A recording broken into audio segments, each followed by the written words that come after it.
بسم الله الرحمن الرحیم. د جمات مشرانو ته یو درخواست.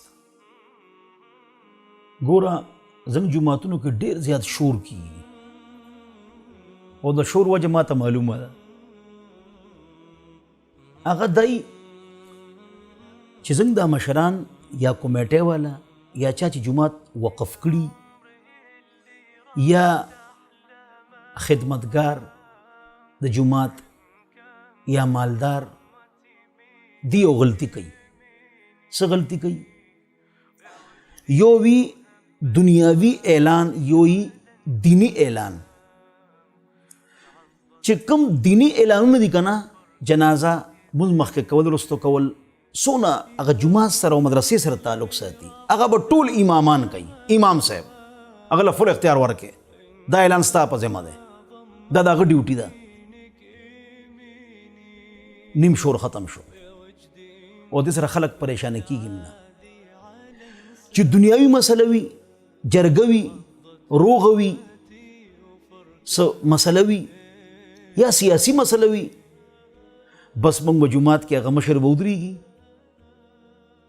چې سیاسي پارټۍ سره تعلق دی یا بل چا سره تعلق دی، نه هغه جومات کې خبرې کوي. یو خبره اوره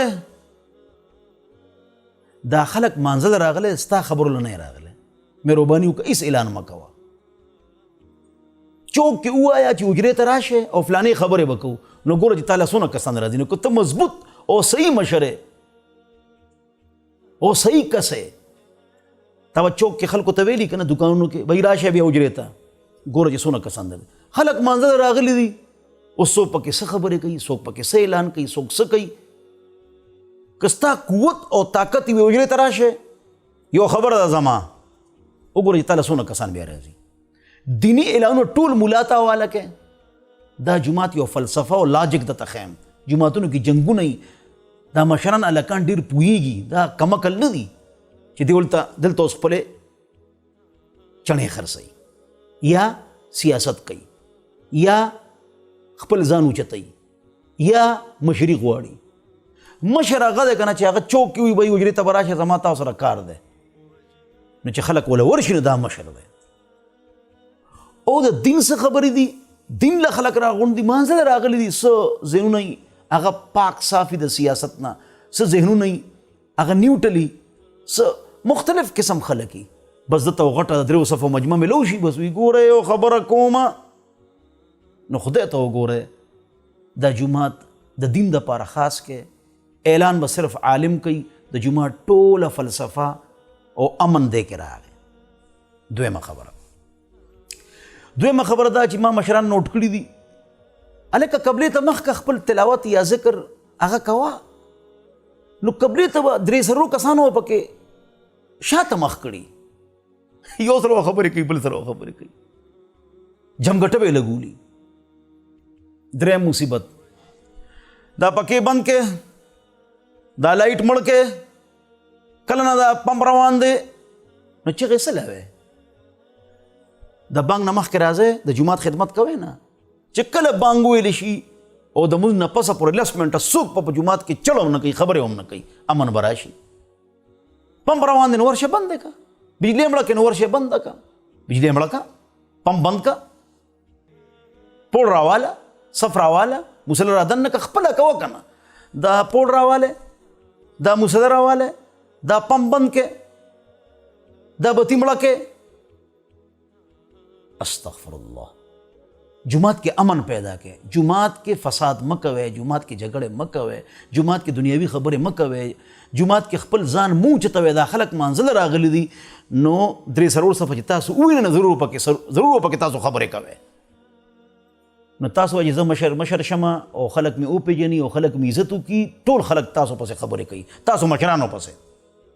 موږ مانځله راغلي یو، موږ ته دا خبرې مه کوئ. ما چې څونه لس جوماتونه ما سره دي، دا د هغې فلسفه ما ته وایي، دا ما پریشانه وي. دا چوک کې هلکان لګیایي، مړوي هسې لګیا و، دا خو ستا بېعزتي ده. آخري خبره کوم، زموږ د کلي یو مشر محمد ماما ټوله غم خادي باغ کوله، د جومات مشر محمد ماما الله اکبر. غم خادي د زرګونو کسانو روټه د جمعات صفونه چندا او ټول ضرورتونه باغه پورا کول هغه صحیح مشورو. چې څنګه به جمعات ته راغې بانګ نه مخکې خوله بنده،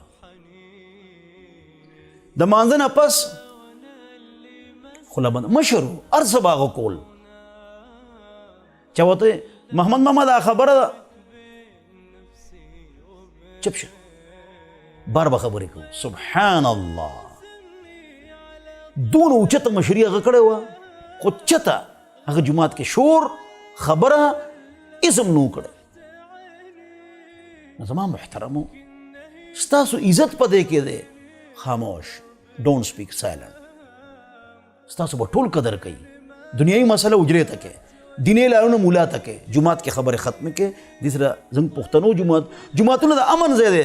زموږ د پښتنو جوماتونو کې دښمنۍ او جنګ جګړې جوړېږي. د هغې وجه دا ده چې بې موسمه بې مطلبه فضوله خبرې کوو، اعلانونه کوو. الله دې په دې خبرو موږ له د عمل توفیق نصیبه وګرځوي. خفه کېږئ مه. وآخر دعوانا ان الحمد لله. من وين ما وجهت